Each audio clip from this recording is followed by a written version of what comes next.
Here is how to create Google Drive. Hello everyone, welcome back to app tutorial. In this video, I'll show you how you can create Google Drive on PC. So let's start. First of all, click on the search bar and go to the official website of Google Drive, that is drive.google.com. After you enter the website, it will ask you to log into your account if you have not logged in. So enter your login details and you will come to the home page like this.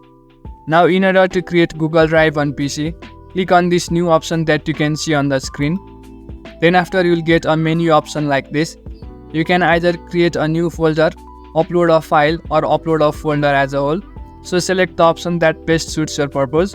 For now, let's go to new folder. Now name the folder that you want to create. After that, click on create. Then after it will take you to my drive and the folder will be created. Now you can simply open the folder and upload the files that you want. So in this way you can easily create Google Drive on PC. That's it for the video. Make sure to leave a like if you found this helpful and subscribe to the channel for further videos.